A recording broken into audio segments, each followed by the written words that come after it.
105.3 WDAS, Frankie Darcell with you. It is always good to have those at the table making change and being effective in our community, not only in communities here in Pennsylvania, but around the country and at home from Georgia.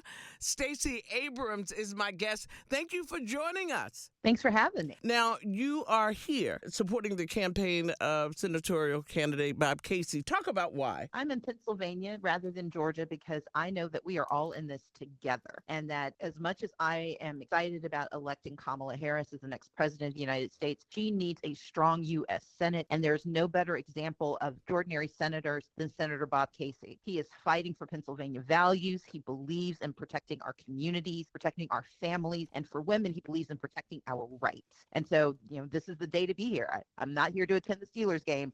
I am here to make sure that Bob Casey gets reelected to the U.S. Senate. He talked a lot about greedflation and the importance of creating a economy that the middle class can really have a sustainable life. Can you talk about the importance of greedflation and what that means to the average American in your view? Yeah, so if you've heard about Project 2025, which most of us have, we think of it as a distant issue, but it's about what government does to hold corporations accountable. And unfortunately, for the Republican side of the ticket, including his Republican opponent, the mission is to give corporations more power to make as much money as they can on the backs of working families. Bob Casey has been fighting that his entire career. He knows that we have to stop them from hiking up prices on working people, and that means the price of what we buy, where we live, what we drive. He is the only candidate who believes that corporations have the right to exist, but they do not have the right to gouge and take away from working families in order to make their profit.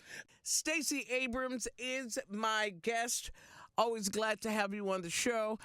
Your state, Georgia, with some very stringent laws on the books and on the minds of many women around the country, is a woman's right to choose. Can you speak to that? There are 13 states with an absolute ban on abortion care. There are 28 states that have bans based on gestational duration. But here's what that means. It means that for the first time since Reconstruction, women have fewer rights. We live in a generation that has actually lost rights. And while Pennsylvania may have the right to choose right now, if the government changes, we know the world changes. We saw it happen in 2022 with Dobbs. Let's be clear about what's at stake. It's not just whether you have access to abortion care. It's do you have access to reproductive care? Do you have access to contraception, to IVF, family planning? Because they've said they're coming after all of it.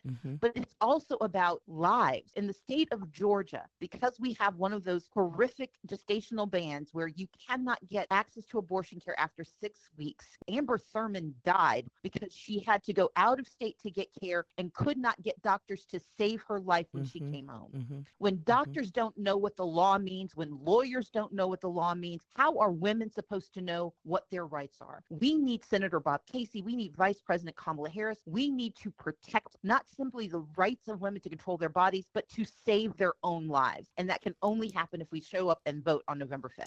Stacey Abrams is my guest. Your closing comments. I'm just encouraging everyone, voter registration in Pennsylvania ends on Monday, October 21st.